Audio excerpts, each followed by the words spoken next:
All right, good evening, everybody, or afternoon. I'm not sure, kind of in that in-between time. Day 3 of modifications, setting up the Forester Wilderness. Two things came in the mail today from Amazon.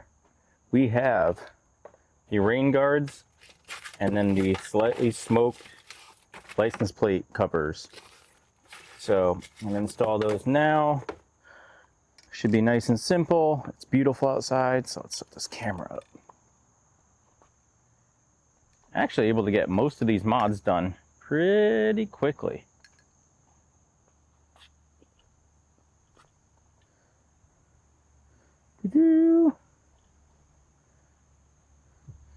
Make sure we're in focus. All right. So start with the license plate frame on the back. We'll do the front. Looks like the kit came with screws, little caps for said screws, and then the cover itself. Now it did come with one of these outside brackets that goes around it to clean up the look. I don't always put those on because sometimes they block the letters, and that will be the first thing that gets the cops to try to give you a hard time, is if you're blocking letters. We're already putting a smoked cover on it, which is going to make it a little more conspicuous. I don't know. It's going to draw more attention from the cops already. So I'm going to put the ones in the front around and leave them there. Grab my little multi-tool box.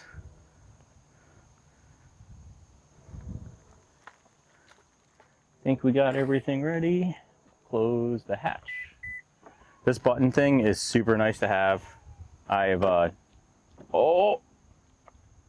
closed the hardware in there. Probably not a good idea. I've never had a push button hatch before. In fact, my better half makes fun of me all the time for it. She would call me a pleb all the time with my Crosstrek, because even though I had the limited and she had a premium Outback, she had the push button tailgate. It's unfair. And then I found out from talking to the salesperson that the Crosstreks will never have the push button, because I guess there's not enough room in their trunk for the motors and everything needed for the push button. It looks like it's just a Phillips head that the original bracket had on it. Take those off. Again, this goes with small, simple things. Change the look of the car, make it a little bit more unique, make it stand out a little bit from all the other ones on the road. Because living in Connecticut and New England, we are filled with Subarus. Now, most people, it's a stock Crosstrek. You will see some Wildernesses around occasionally. The Outbacks are a lot more popular. I'm assuming just because, you know, the power and the engine stuff with it being turboed.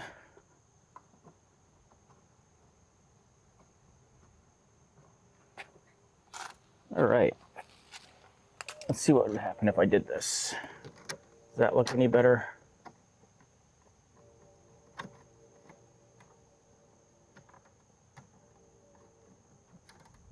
I don't know if that would fit.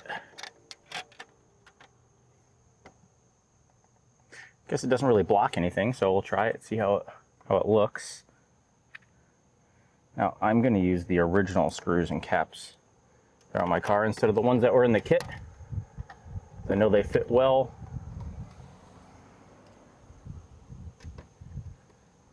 I'm just going to put the screws in very lightly at first, just to make sure everything fits and lines up, because it might not fit in the bracket the right way.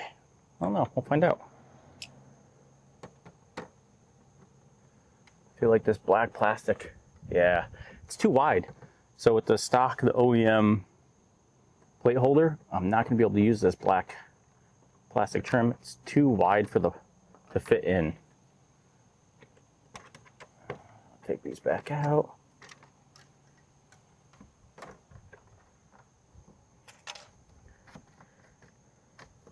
One of the other reasons why I like to do this is I feel like I have a vanity plate.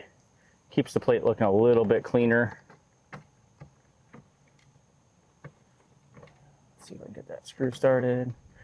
Keeps the plate cleaner because you spend money to have a vanity plate. You want it to look nice.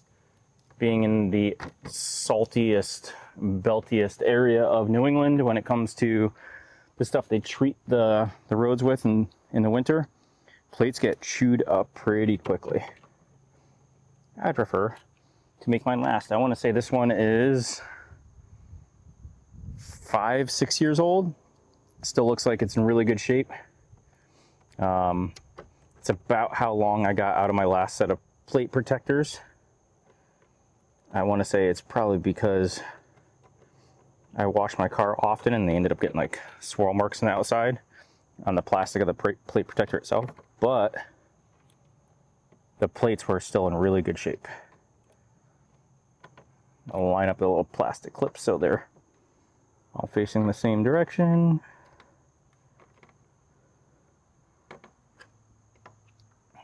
Now these just have little plastic inserts in the back of the trunk, so you don't need to tighten them down like crazy.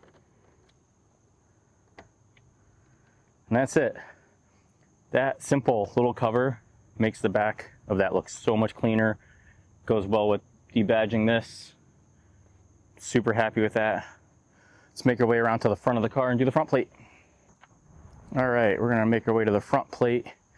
My front plate is a little beat up because when I had it on the off-road bumper of the Crosstrek, I took the cover off of it maybe 2 or 3 weeks prior to buying this car. And it looked like it chewed it up a little bit and bent it. It'll straighten out when put this cover back on. I would normally never place anything on top of a vehicle, but especially tools or things that are sharp. The fact that I have this nice vinyl in there, it's supposed to stop glare when off-roading, doubles as a hood protector. I know Patty who did the tinting gave me a hard time and told me I should also get the front end wrapped with protective film. Although I think that would be a good idea. One, I don't have the money for it right now. Two, I have also seen a few horror stories of when people do that and then you go to take off the wrap or it yellows and it doesn't look as good. Realistically, I'm probably going to own this car for like 3 to 4 years before I trade it in, since I put so many miles on these things, but I'm just going to ceramic coat it myself. Hopefully before winter, I'll do a paint protection or a paint correction and then ceramic coat it. All right. So this is the OEM bracket that they screwed on. I'm not a fan of how they did it, but I guess it works. There's 2 screws in the top of it holding it in. And I'm not sure if the bolts that came with these plates will actually fit into those. They just screwed it into raw plastic. Nope, I'm gonna have to use the ones that they used. Gross.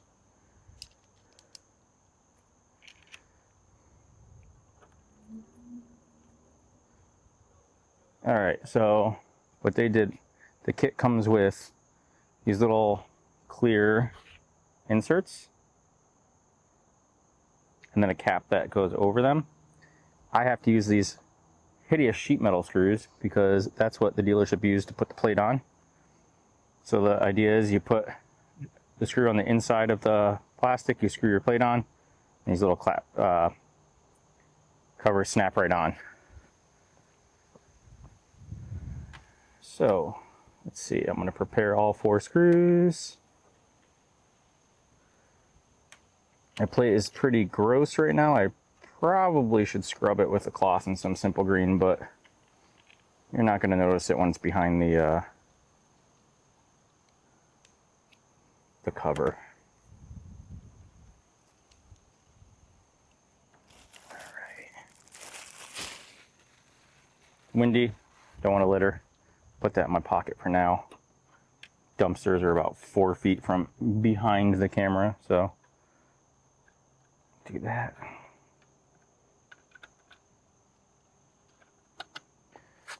first screw.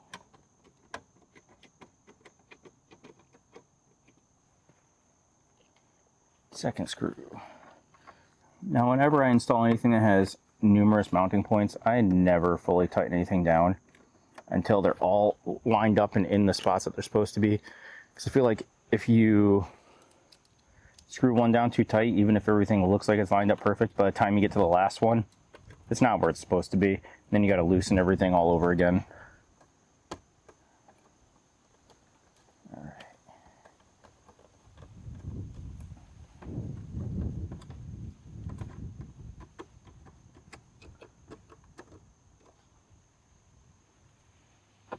Perfect.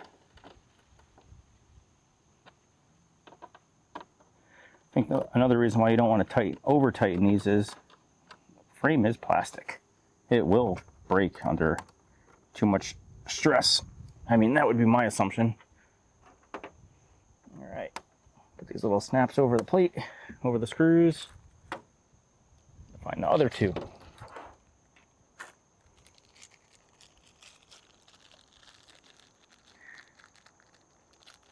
Looks like they gave plenty of different types of hardware in the license plate kit. It wasn't too expensive. I want to say it was like maybe $15 on Amazon. I'll put the link below. Done. See, just a very light smoke. I think that looks way better than just the raw plate hanging around and seeing all the edges on it. I don't think it's dark enough where the plate is unreadable and I'm gonna get a hard time from the police for it. But simple small mods. I'm gonna move the camera around and get set up, and we're gonna start making our way to do the rain guards. Those are gonna be a little bit more involved and tricky because of how they're installed, but we'll figure it out. So now we can do the rain guards. I already kind of test fit one just to see what it would be like. Again, this brand is on Amazon. They had pretty good reviews, so I'm gonna send that or put that link in the description below. Came with pretty good instructions, which I just kind of double checked everything before filming. Everything seemed to line up. These ones go on the inside channel of the weather stripping, which is different from ones I've used in the past where they use kind of like a 3M tape and stick along the outside edge. So I like that idea that this is on the inside channel. They give you, or give us, clips to put in each end. So there's one to go in the bottom here and the top here where it's going to connect, to help kind of wedge them in there. Because my windows have just been tinted, I'm not going to install these right away. I'm going to give it a little bit of time. Maybe, I know it's a safety measure and I'm going to be risking it a little bit, but I'd rather the tint be in good shape. The other useful thing that it came with was a adhesion promoter and cleaner for each window. So there's 4 of them, and then a little tool. The way the instructions show it is wrapping the cleaner around the tool, and then it looks like wiping along on the inside of this channel. Let's see how this works out. The rain guards themselves have like a 3M double stick tape as well, so that's part of it. That'll help it stick, but I'm gonna clean that channel nice and good.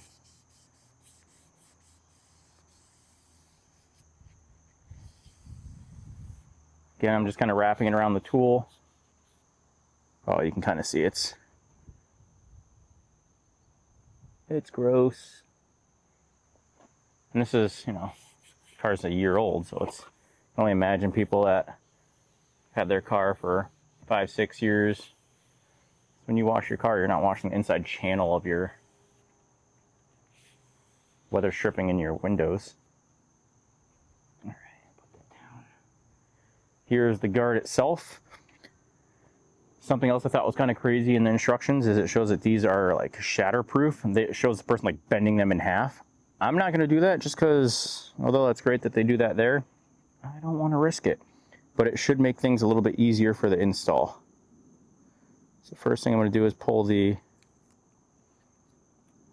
covers off the double stick tape. There's a bunch of small sections of it in the front. two long sections on the top. In the instructions, it does recommend that once you install these to leave the windows up, because the outside section of the glass actually presses up against the inside of these window guards, and it kind of helps push the sealant or the tape into the seal even more to help them stick better. Lots of garbage. All right, I'm gonna start with the front. I'll line that up with things. As you can see, it kind of sticks outside. That's where they're like, you can bend it. It's indestructible. It'll help you install. Kind of got it lined up now. I'm gonna push it high up as I can.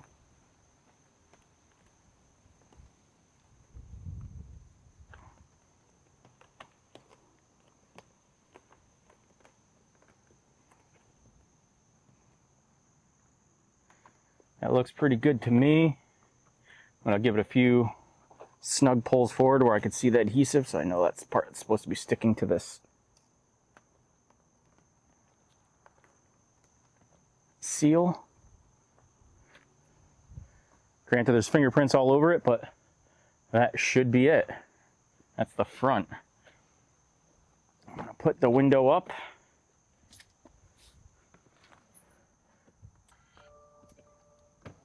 Window should go all the way up. Oh.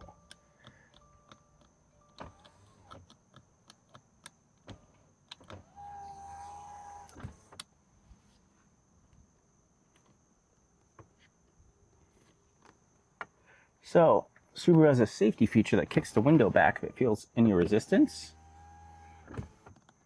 And the company does mention that that is normal. So you kind of expect that. But that, here we go.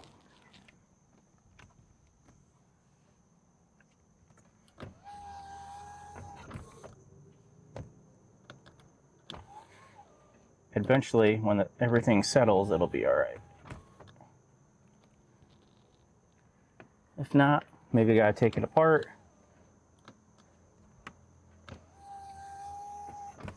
Realign it.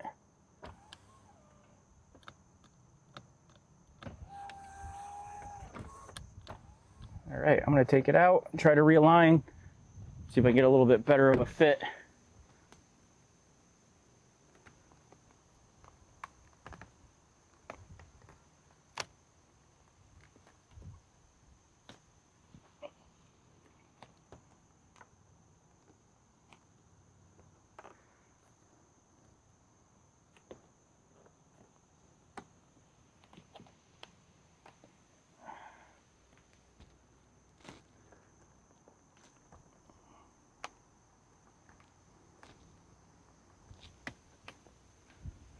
And use the tool that they provided as well. Maybe that'll help.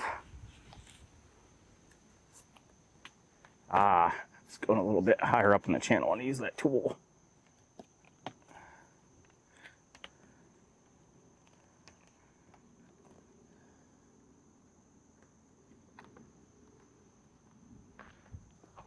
Try this again.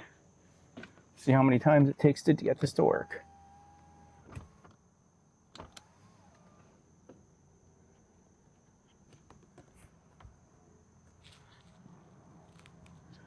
Crazy part is when I just test fit this didn't happen.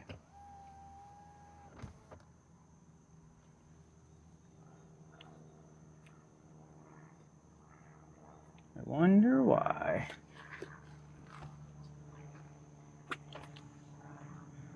Like anything, take your time. No point of rushing. Don't want to break anything.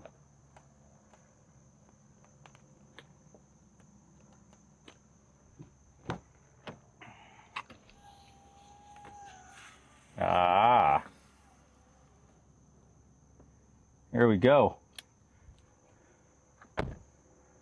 Perfect.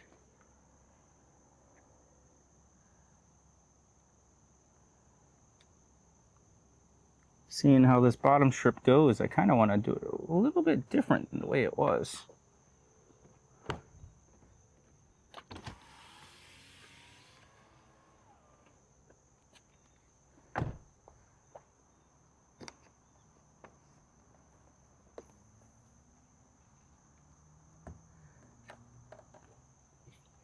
Let's see if I can get that to go up now.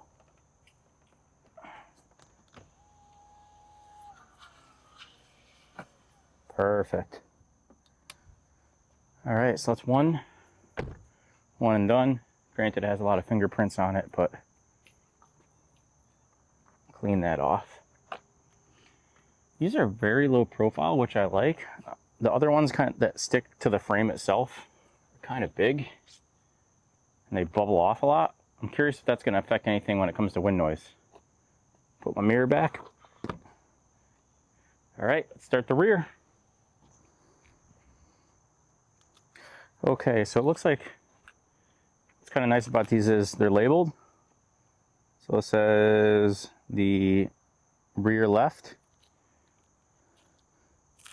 because the rear ones look very similar. The front ones are very unique in being able to tell which one's which, but the ones that go in the back look very, very similar. So take off this lovely cling wrap that's on everything. Throw that in the back of the car.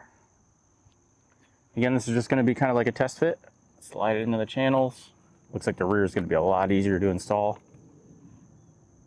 That's it.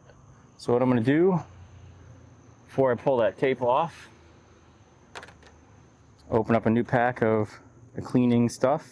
The primer, what's it called? Adhesion Promoter. Same thing. Use a little tool. Really clean in that channel.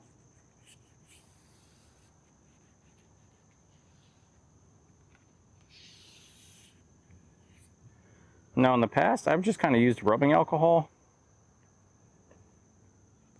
Well, isopropyl, something that won't damage the paint.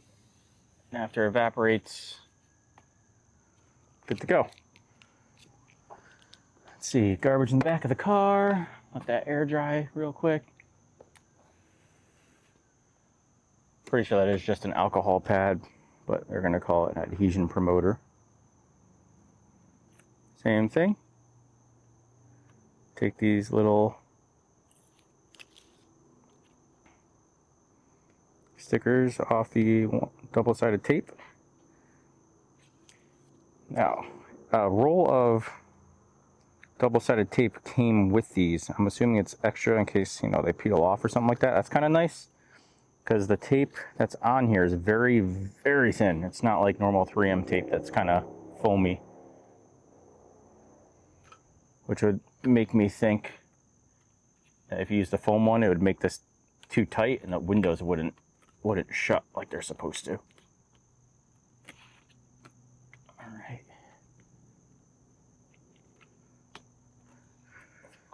Kind of gave it a nice snug little pull. Put the window up. That's it. Done.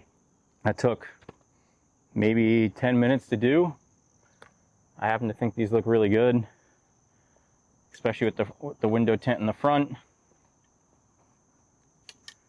think they look sharp. They definitely look low profile. They don't stick off the windows a lot. They're not big bubbles. Hopefully they don't create like any crazy wind noise. I think it just kind of adds to it. Same thing with the plate. Slight cover on it. It's looking good. All right, I'm gonna do the other side. There's no real need to film that. I just wanted to do this part just to show you guys what it was like and how to do it. Now I'm just gonna repeat it on the passenger side. So that's it for today. We have an eco hitch, like a hidden hitch, in the mail on the way. So that's gonna be the next big project because that requires taking the rear bumper off. So that'll be done at Mod My Rigs shop. And then at some point, hopefully in the next month, we'll be doing a platform in the back for storage and for a bed platform for camping. That's it, guys. See you next time.